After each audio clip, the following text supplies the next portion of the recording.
말씀과 동행한 하루에 나오신 여러분들 축복합니다. 오늘도 하나님께서 우리에게 주신 귀한 하루가 시작되었습니다. 말씀으로 하나님의 뜻을 알고 오늘 하루를 살아내 하나님께 기쁨이 되고 우리에겐 또 의미가 있는 그런 하루가 되기를 축복합니다. 오늘 저와 여러분이 함께 나눌 말씀은 신명기 33장입니다. 살아가면서 우리에겐 좋은 관계도 있죠. 그렇지만 속상하게 하고 아주 저의 속사람을 다 드러낼 만한 아주 그렇게 화를 나게 만드는 그런 사람도 있습니다. 그럴 때마다 화를 한번 다 쏟아내서 정말 내가 하고 싶은 말 다 하고 관계 끊어버리고 그러고 싶을 때도 있지만 오늘 모세의 모습을 보면 조금 저하고 아주 많이 다른 그런 모습을 발견하게 됩니다. 그래서 관계 가운데 좀 힘드신 분들, 내가 이 관계가 힘들어져서 폭발하고 싶은데 정말 내가 크리스천으로서 이것을 내가 참아내고 어떻게 내가 이것을 해야 될까 하고 기도하신 분에게 오늘 하나님의 그 행동의 가이드가 또 여러분에게 위로가 있는 그런 말씀이라고 생각합니다. 하나님의 은혜가 여러분에게 있기를 바랍니다. 신명기는 34장으로 끝납니다. 그리고 34장엔 모세의 죽음이 기록되어 있죠. 그래서 오늘 본문 33장은 그야말로 이 모세의 마지막 유언이 담겨 있는 그런 기록이라고 할 수 있습니다. 그야말로 모세가 죽기 전에 남긴 그런 말들이죠. 어떤 내용일까요? 먼저 공동체 성경 읽기로 오늘 본문을 읽어보신 분은 아시겠지만 33장은 이스라엘 12지파를 향한 모세의 축복의 기도가 담겨 있는 그런 내용입니다. 축복한다는 말은 히브리어로 바라크 베라카이죠. 바라크라는 말은 축복을 주는 사람에게 무릎을 꿇어서 경외하다라는 행동으로서 이스라엘에게 복 주시는 하나님에 대한 그 존경의 표시를 나타내고 있는 거죠. 그렇다면 베라카라는 뜻은 번성하다는 의미를 담고 있는데요. 하나님께서 베풀어 주시는 이심을 알고 감사하고 송축한다라는 의미가 바라카라는 이 축복이라는 단어 가운데 담겨 있는 의미입니다. 그러니까 이 모세가 죽기 전에 마지막으로 이스라엘 백성에게 그리고 하나님 앞에 올려드리는 기도가 이스라엘의 축복을 말하는 것이니 얼마나 모세가 이스라엘을 사랑하고 있는지, 인간적으로 사랑하고 있는지 엿볼 수 있는 그런 내용입니다. 사실 하나님 앞에서 혈기를 부린 모세, 그것은 모세에게 가나안 땅에 들어갈 수 없는 그런 상황을 만들어 버렸죠. 근데 그 원인 제공 누가 했죠? 바로 이스라엘이 했습니다.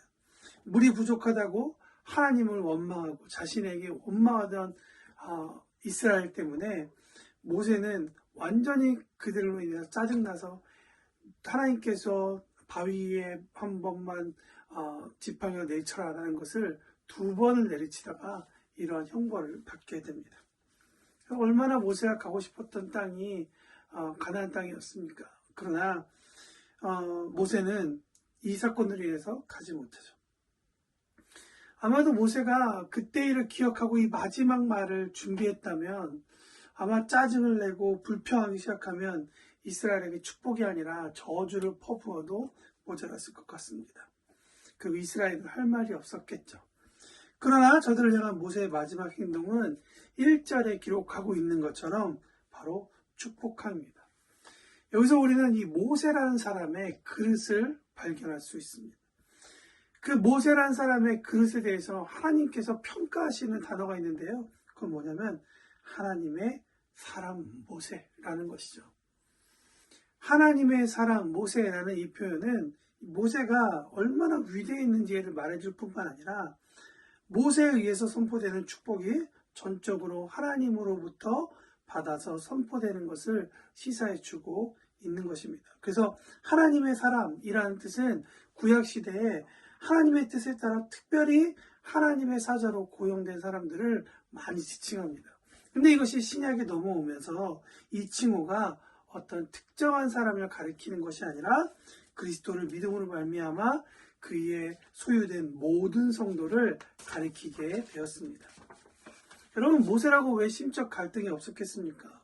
그러나 모세가 자기 힘으로 끝까지 해낼 수 있었던 것은 하나님의 뜻에 따라 하나님의 말씀을 대언함, 또 이스라엘을 이끄는 데 있어서 나보다 더 크신 하나님을 인정하고 그가 순복했기 때문이죠. 다시 말하면 부르심에 순복했다는 것이죠. 그렇게 가고 싶어 했던 가나안 땅을 지척에 두고도 마음이 뒤집어서 하나님께서 모세에게 이스라엘을 축복하라는 그 마음과 그 모든 계시를 선포하는 데 있어서 다 준비해줬음에도 불구하고 그가 저주가 아니라 축복을 그렇게 했다는 것은 아마 하나님의 부르심 가운데 그가 꼭 붙잡고 있었기 때문입니다. 아마도 40년 동안 모세는 그 선포의 무게를 이미 알고 있었기 때문에 하나님 앞에 그렇게 더욱더 신실하게 또 자신의 감정을 내려놓고 하나님 앞에 순종했다고 저는 생각합니다. 불평한 이스라엘 앞에서 혈기로 2번이나 바위를 쳤던 그 뼈아픈 기억이 오히려 모세를 더 겸손하고 낮아지게, 한 번은 실패했지만 그러나 실패한 자신을 자신의 하나님 앞에 내어드리고 그와 말씀 앞에서 온전히 순종할 때 비록 모세는 가나안 땅에 동행하지 못하지만 이스라엘이 가나안 땅에 들어가서 만들어야 할 역사를 통해 이스라엘뿐만 아니라 후대의 모든 민족이 이스라엘의 역사를 통해 하나님의 나라를 보고 배우고 꿈꿀 수 있게 되었다는 것이죠. 오늘 말씀을 통해 사랑하는 교회요, 한 가지 알았으면 좋겠습니다. 하나님의 사람이라는 이 짧은 묘사에는 신약 시대에 들어와서 어떤 특정한 사람을 말하는 것이 아니라 그리스도를 믿음으로 말미암아 예수님의 소유된 모든 성도를 가리키는 것이라고 말씀드렸습니다. 다시 말하면 우리에게 주시는 하나님의 감동에 예민하고 또 그것을 누리고 그를 알아 기쁨으로 우리의 삶이 가득하는 것이 너무나도 중요한 내용입니다. 그러나 동시에 하나님의 마음을 각자에게 주신 달란트로 말과 행동, 우리의 일과 예술로 전하는 거룩한 문화를 만들어야 할 책임이 우리에게 있다는 것 또한 하나님께서 우리에게 말씀해 주신다는 것입니다. 사단은 나로부터 흘러가야 할 축복이 흘러가지 못하도록 축복의 통로된 나를 그 역할을 하지 못하도록 방해하는 일을 하는 거죠. 여러분, 사단에게 지지 맙시다. 내가 거룩한 통로임을 알고 깨끗이 하고 그리스도 안에서 말하는 자가 되기를 축복합니다. 그렇다면 모세는 어떤 유언을 했을까요? 모세의 유언을 바라보면 그의 유언에는 마지막까지 모세와 동행했던 하나님을 이스라엘에게 소개해 준 모습을 볼 수 있습니다. 이것은 무엇을 얘기할까요? 모세는 물리적으로 더 이상 이제 이스라엘과 함께 할 수 없습니다. 그것이 현실이죠. 그렇다고 해서 모세는 이제 나의 모든 역할이 끝났다라고 끝나는 것이 아니라 그의 마음은 오히려 더 먼 곳까지 가 있었습니다. 비록 이스라엘 눈에 모세는 보이지 않지만 그러나 분명히 계시는 이스라엘도 경험한 보이지 않지만 실제 하시는 하나님은 이스라엘과 함께 하신다는 말을 꼭 하고 싶었던 것이죠. 그래서 모세는 12지파에게 축복하면서 각 지파에게 일하시는 하나님, 그 하나님을 축복하는 일을 하게 됩니다. 그 내용이 많아 오늘 그 뜻을 다 이야기할 수 없지만 내용을 좀 정리해보면 이럴 것 같습니다. 모세가 르우벤을 생각하면서 하나님 앞에 드렸던 기도는 하나님, 르우벤이 약해지지 않도록 풍성하고 그 수가 많아 든든한 족속이 되기를 원합니다. 라는 기도가 모세의 축복 가운데 담겨있죠. 유다에게는 그 음성을 아시는 하나님께서 저들의 대적을 칠 수 있는 힘을 주시도록 또 각 족속으로 흩어져 받은 땅이 다른 형제와 같이 없지만 둠민과 우림, 그러니까 자비와 빛으로 정의를 세우시는 하나님께서 레위 족속을 그렇게 사용하시도록 법도와 율법, 제사를 저들로 인해서 이어지도록 하나님 앞에 기도를 드리고 있죠. 또한 야곱의 마지막 아들 베냐민을 위해서는 그 아비가 자식을 어분과 같이 어깨 사이에서 베냐민 족속을 지켜주시고 보호하시도록 요셉 족속에게는 하늘의 복을 넉넉히 부어서 그들이 누리도록 에브라임과 므낫세는 자손이 만만 천천히 되어서 큰 집안이 되도록 스불론에는 나감을 통하여서 무역하는 일이 일어나고 이사가에게는 장막이 있음으로 인해서 그들의 삶이 평온하도록 가세게도 그렇게 모세는 하나님 앞에 하나님께 기도하며 이스라엘을 축복하는 모습이 등장합니다. 모세가 바라던 이 축복은 어떻게 되었을까요? 성경의 말씀을 하나하나 읽어보면 그 모든 말씀이 이루어짐을 보게 되는 것이죠. 26절과 29절에 이렇게 써 있습니다. 여수른이여 하나님 같은 이가 없도다. 그가 너를 도우시려고 하늘을 타고 궁창에서 위엄을 나타내시는도다. 영원하신 하나님이 내 처소가 되시니 그의 영원하신 팔이 내 아래에 있도다. 그가 내 앞에서 대적을 쫓으시며 멸하라 하시도다.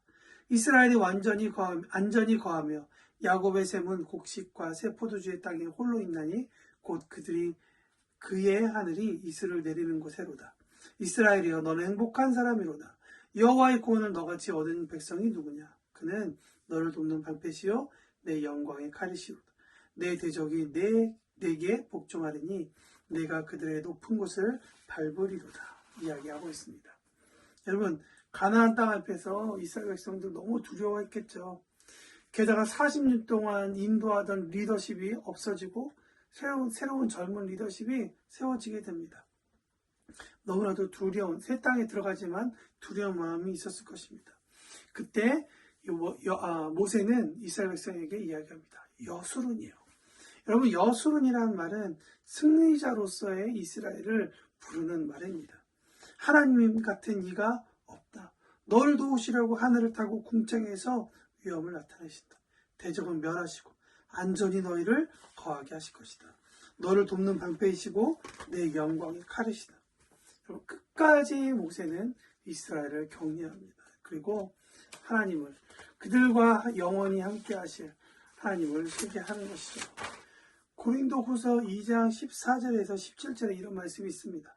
항상 우리를 그리스도 안에서 이기게 하시고 우리로 말미암아 각처에서 그리스도를 아는 냄새를 나타내게 하시는 하나님께 감사하노라.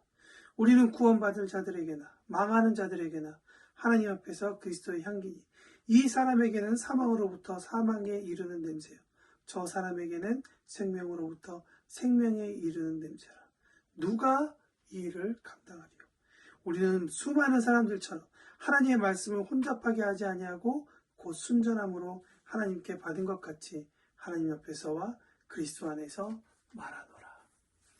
여러분, 고린도후서에서 말하고 있는 것처럼 하나님 앞에서와 그리스도 안에서 말하는 저와 여러분이 되기를 바랍니다. 그래서 오늘 하루 우리의 모든 언어가 이렇게 모세의 축복의 선포와 같이 하나님께서 나뿐만 아니라 이웃에게 전하고자 하시는 그 축복의 언어를 우리의 감정 때문에 방해하는 것이 아니라 하나님의 마음을 잘 흘러서 그들을 축복하고 또 그들 하나님의 자녀로 돌아오게 할 수 있는 그런 귀한 시간이 되기를 원합니다. 여러분의 언어와 여러분의 단어와 여러분의 말이 오늘 하나님 앞에서 승리하시기를 예수님의 이름으로 축원합니다.